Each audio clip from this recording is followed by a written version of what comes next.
সংগঠন হচ্ছে বাংলাদেশ আওয়ামী লীগ, স্বেচ্ছাসেবক লীগ এবং হচ্ছে ছাত্রলীগ ইতিমধ্যেই ব্যান হয়ে গেছে। তারপরেও তাদের প্রেতাত্মারা আমাদের চোখের সামনে শহরের অলিগলিতে গলিতে ঘুরে ফেলায়, প্রশাসন এখানে নিব। কিন্তু আমরা চাই আওয়ামী লীগকে নিষিদ্ধ করে এই বাংলাদেশ থেকে তাদের কবর রচনা করা হবে।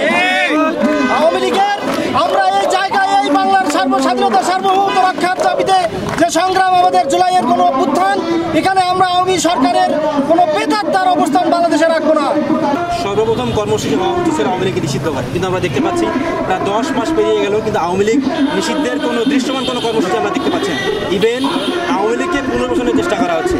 গতকালকে স্বৈরাচার শেখ হাসিনার রাষ্ট্রপতি আব্দুল হামিদ সে রাষ্ট্রীয় প্রোটোকল নিয়ে দেশ থেকে বের হয়ে চলে গেল। ইভেন গতকালকে যে নারায়ণগঞ্জের সাবেক মেয়র আইবি রহমান, তাকে যখন গ্রেপ্তার করতে যাওয়া তখন আওয়ামী লীগের লোকজন থেকে প্রোটেকশন দিচ্ছে। ইভেন সাংবাদিকদের সামনে সে স্লোগান দেয় জয় বাংলা জয় বাংলা। এই সাহস তারা কোথা থেকে পায়? আমরা অবিলম্বে চাই আওয়ামী লীগকে নিষিদ্ধ করে, এবং আওয়ামী লীগকে নিষিদ্ধ আমি কোনো টার্বান আমরা মানতে চাই না। বাংলাতে আর ভবিষ্যতে যেন কোনো দল এরকম ফ্যাসিবাদ তৈরি করতে না পারে, তার জন্য আমরা এখানে অবস্থান করেছি। আওয়ামী লীগকে নিষিদ্ধ না করা পর্যন্ত আমরা এই রাজপথ ছাড়বো না। এই দীর্ঘ 5ই আগস্টের পরে দীর্ঘ কয়েক মাসে বাংলাদেশে থাকার পরেও কেন গ্রেপ্তার হলো না, এবং তাকে এ দেশের বাইরে যাওয়াতে কারা সহযোগিতা করলো?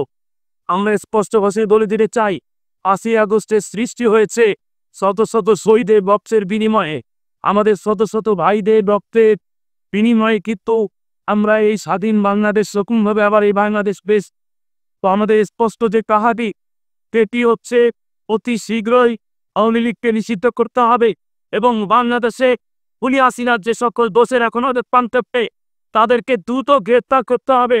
তা না হলে আমরা সকলে বিগত দিনে যে সময় আন্দোলন সংগ্রামে ছাত্র জনতার ঐক্যবদ্ধ ছিলাম, আমরা এখন আবার ঐক্যবদ্ধ হয়েছি। আমাদের মতে পার্থক্য থাকতে পারে, আমাদের আদর্শিক দিক থেকে আমাদের পার্থক্য থাকতে পারে, কিন্তু খুনি হাসিনার বিরুদ্ধে এবং আওয়ামী লীগের বিরুদ্ধে আমরা সকলে ঐক্যবদ্ধ হয়েছি। চাই আওয়ামী লীগ তাদের নিষিদ্ধ এবং তাদের বিচার না হওয়া পর্যন্ত আমরা আবারও রাজপথ দখলে রাখবো।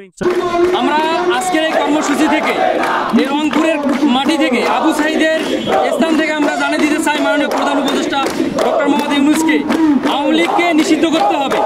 আওয়ামী লীগ সহ আওয়ামী লীগের যারা অঙ্গ সংগঠন আছে সবগুলো নিষিদ্ধ করতে হবে, এবং বাংলাদেশের যে ফ্যাসিস্ট আওয়ামী লীগ সরকার শেখ হাসিনা ইন্ডিয়া আছে, তাকে ইন্ডিয়া থেকে বাংলাদেশে নিয়ে আসে জনগণের সামনে প্রকাশ্যে দিবালোকে কঠোরতম শাস্তি নিশ্চিত করতে হবে।